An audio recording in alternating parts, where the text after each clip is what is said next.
Hey guys, and welcome back to my whip tutorial series. Today we're going to be doing the most difficult crack yet, which is the forward flick. Last week we did the overhand crack. This one is going to be very similar to that, except instead of having the whip come all the way over your head, you're going to have it come right back to about here and then throw it forward, as in you're throwing it through a tunnel. So this one's a lot more complicated and precise. Anyway, let's go ahead and get started. I'm still wearing my Owen Grady outfit because I'm filming this week and last week back to back to try and save some time. And as usual, I'll be using my trusty 8-foot 12 plat crease and corral bullwhip. So here we go, the forward flick.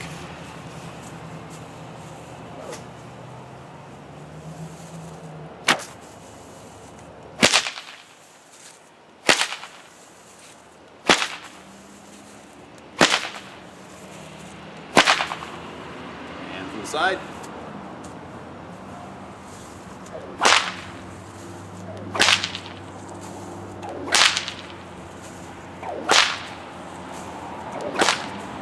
And from the back.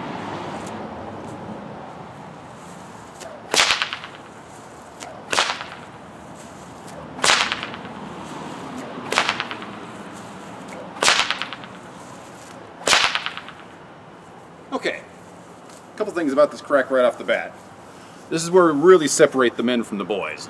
You'll notice a lot of professionals that use the forward flick for targeting, wraps, and all sorts of other stuff like that. However, if you have a lower end whip, this one is going to be very difficult because it's so precise. So just keep that in mind. If you have a lower quality whip, this one's going to be tough. Again, you can still practice it, but you're probably not going to get the crack that you want. So, that being said, bring out our trusty handle again, and we'll break this down. So, if you noticed last week, we had the whip out in front of us, and then we flicked it over our head like a baseball. This one, the motion is almost exactly the same, but the timing is different. Rather than bringing the whip all the way around and keeping it taut as it goes over your head, you're going to flick the whip up until it's pretty much straight behind you in the air, and then you're going to throw it forward. Now if you notice, for those of you that saw the episode last week, I pretty much just went like this over and over and over again. This one, as I throw it forward, I'm rotating my hips and my shoulders to try and get the oomph that way, because I don't have the momentum of the whip going all the way around to help me. This one is coming right out and then forward. And you want to really give it a nice flick there at the end, because that's where you're going to get the crack from. Again, lifting it up, rotate the hips and the shoulders, and you throw it forward. Now for you rookies out there, if you're going to hit yourself in the head, it's going to be with this crack, because that whip is passing right by your head as you throw out your handle. So wear a helmet, wear a hat, whatever you need to do to keep yourself from getting hit in the back of the head, because this one is going to sting bad if it gets you. So the trick here is to have the cracker pass right by you, but on the other side of the handle, to keep your head safe. So as you flick it, the cracker is actually going to be over here somewhere. And that's the trick. So from the side, up to here, and then straight forward. Up to here, and then straight forward, rotating the hips and the shoulders. From the back.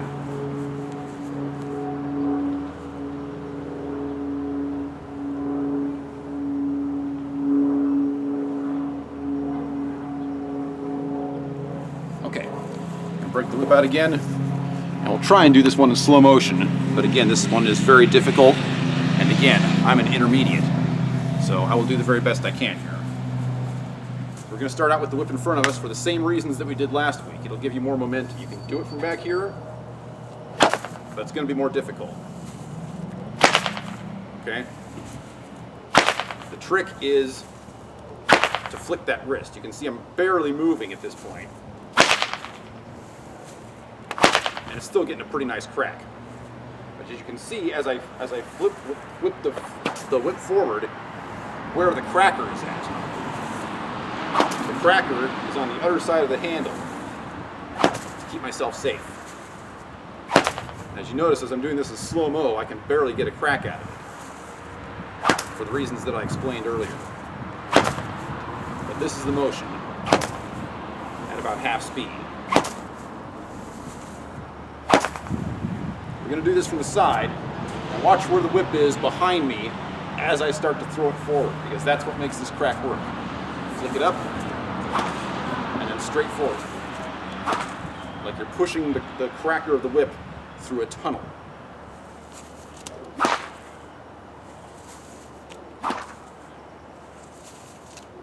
You can see how close that cracker is to my head. It's about this far away.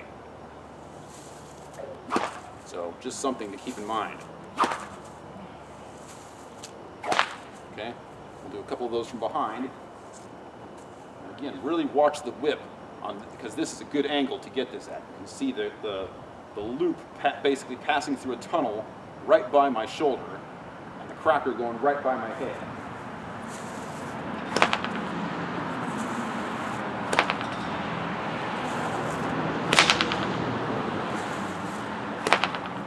Doing this as slow as I can without having the whip flop around on me, so you guys can see what I'm doing here.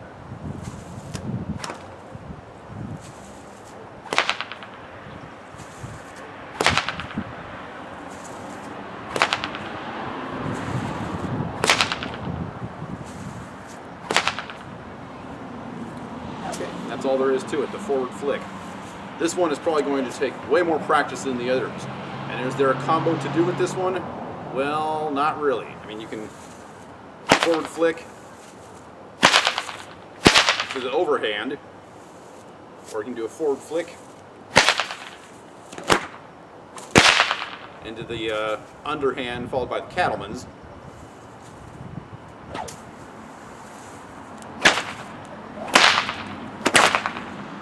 Or the double overhead to reverse overhead. So there are some things you can do here as far as combos go by changing the angle of when you release. But in all honesty, this one should probably be practiced on its own, just because of how much more difficult it is than the other cracks that we've done so far.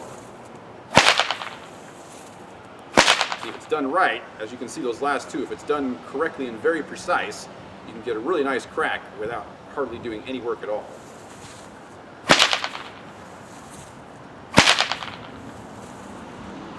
But again, very tricky.